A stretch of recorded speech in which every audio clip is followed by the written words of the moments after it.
अथ वैशाख महात्म्य 13वां अध्याय।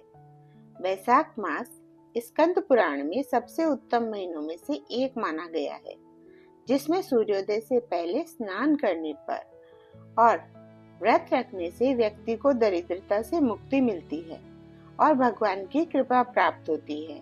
इसलिए सब पापों से मुक्ति देने वाला और आरोग्यता प्रदान करने वाले सब महीनों में श्रेष्ठ वैशाख मास के 13वें अध्याय का महात्म्य इस प्रकार है। ब्रह्मा जी कहने लगे, हे यम, इसमें क्या आश्चर्य की बात है? क्यों दुखी होते हो? सद्गुणों से ईर्ष्या करना मरणांतक होता है। उसके उच्चारण मात्र से ही परम पद की प्राप्ति होती है।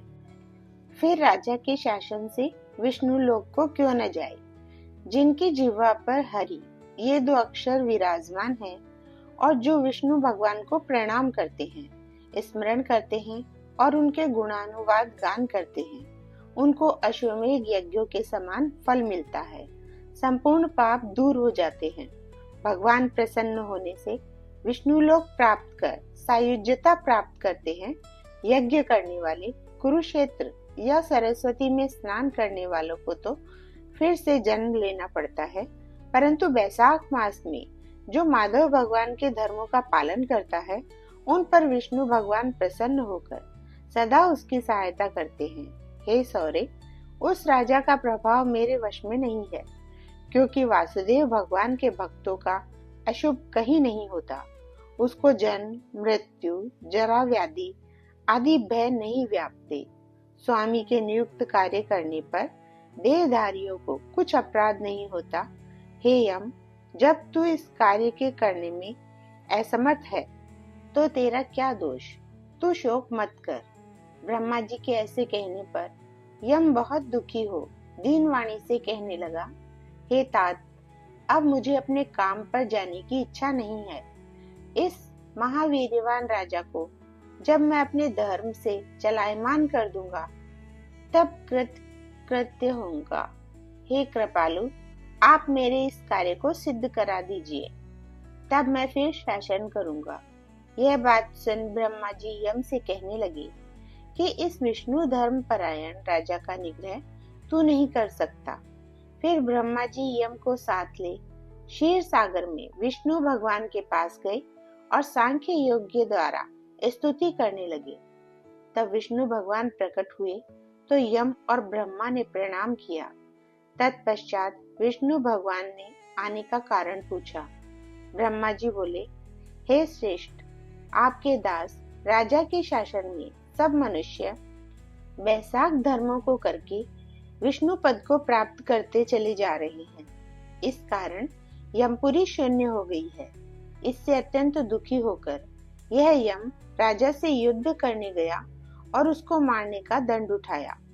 तब आपके चक्र ने इसे परास्त कर दिया, तो यह दुखी हो मेरे पास आया। हम आपके महात्मा भक्तों को दंड देने की सामर्थ्य नहीं रखते हैं, अतएव हे महाविभो, हम आपकी शरण में आए हैं। इसलिए हे प्रभु, उस राजा को दंड देकर आप अपने यम की रक्षा करिए। ब्रह्मा के यह वचन सुनकर विष्णु भगवान हंसे और ब्रह्मा जी व यम से बोले, मैं लक्ष्मी तथा प्राण और देह, श्रीवत्स, कौस्तुभ मणि तथा वैजयंती माला, श्वेत दीप, बैकुंठ, क्षीर सागर, शेष और गरुड़ का त्याग कर सकता हूँ, परंतु ऐसे भक्तों को कदापि नहीं त्याग सकता जिन्होंने मेरे लिए संपूर्ण भोग त्याग दिए, प्राण छोड़ दिए, मुझ में ही अपनी आत्मा को लगा दिया। उन्हें मैं कैसे छोड़ सकता हूँ? अतः हे यम, मैं तेरे दुख को दूर करने का उपाय बताता हूँ। उस राजा को मैंने 10 सहस्त्र वर्ष की आयु दी है। उसमें से 8 सहस्त्र बीत चुके हैं। अब 2 सहस्त्र वर्ष की आयु भोगकर वह मेरी सायुज्य भक्ति को प्राप्त हो जाएगा। तब एक वेन नाम का राजा बड़ा दुराचारी होगा। वह सब वेदोक्त धर्मों का लोप कर देगा। तब वैशाख के धर्म भी नष्ट हो जाएंगे। फिर अपने ही पाप से वैन जल जाएगा। तब मैं पृथु का रूप धारण करके पुनः धर्मों की स्थापना करूंगा और वैशाखोक्त प्रख्यात धर्म मनुष्यों से कराऊंगा। इस प्रकार हे यम, तेरे कार्य की सिद्धि हो जाएगी। तू खेद मत कर। बैसाख के धर्म में निष्ठ महात्माओं द्वारा इस बैसाख मास में भी तुझे भाग प्राप्त होगा। राजा से भी तेरा भाग मिलेगा। तू खेद को छोड़कर पराक्रम प्राप्त होने योग्य बन। जो मनुष्य पृथ्वी में तेरे उद्देश्य से प्रतिदिन स्नान, अर्घ, जल, कुंभ, दही, अन्नादि का दान न करेंगे, उनके किए हुए सब कर्म निष्फल हो जाएंगे। अतएव तू उस राजा के ऊपर क्रोध का त्याग कर दे। वह राजा तेरा भाग देगा, क्योंकि वह मेरा अत्यंत भक्त है।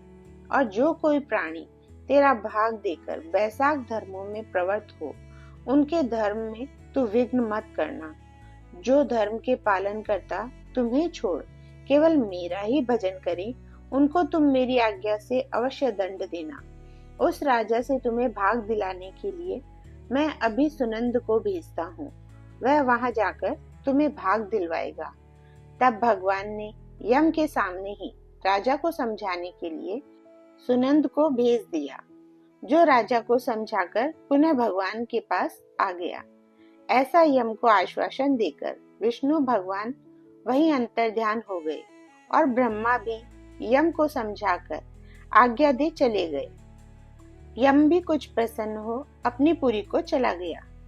फिर सुनंद की आज्ञा पर राजा ने अपने राज्य में सारी प्रजा को प्रतिदिन यम के निमित्त स्नान, अर्घादि करने की तथा बैसाख के धर्मों में यम को भाग देने की सूचना करा दी कि अगर जो कोई धर्मराज का भाग नहीं देगा, उसके बैसाख में किए कर्मों को यमराज स्वयं ले लेंगे।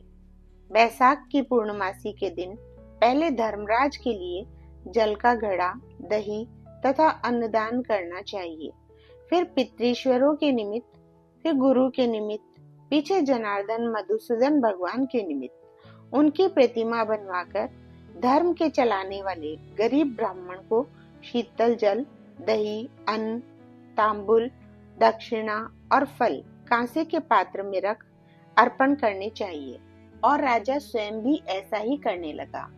तत्पश्चात राजा अपनी शेष आयु को पूरी कर यथेष्ट भोग, पुत्र पौत्रादि समेत वैकुंठ को चला गया। फिर वैन नाम का एक महानीच राजा हुआ। उसने सब धर्म तथा बैसाख धर्मों को लोप कर दिया। अतः सब प्राणी धर्मों को करना भूल गए। इसी कारण बैसाखोक्त धर्म बहुत प्रसिद्ध नहीं रहा। विष्णु भगवान के कोई विरले भक्त ही इन धर्मों को जानते हैं। जय श्री राधे राधे।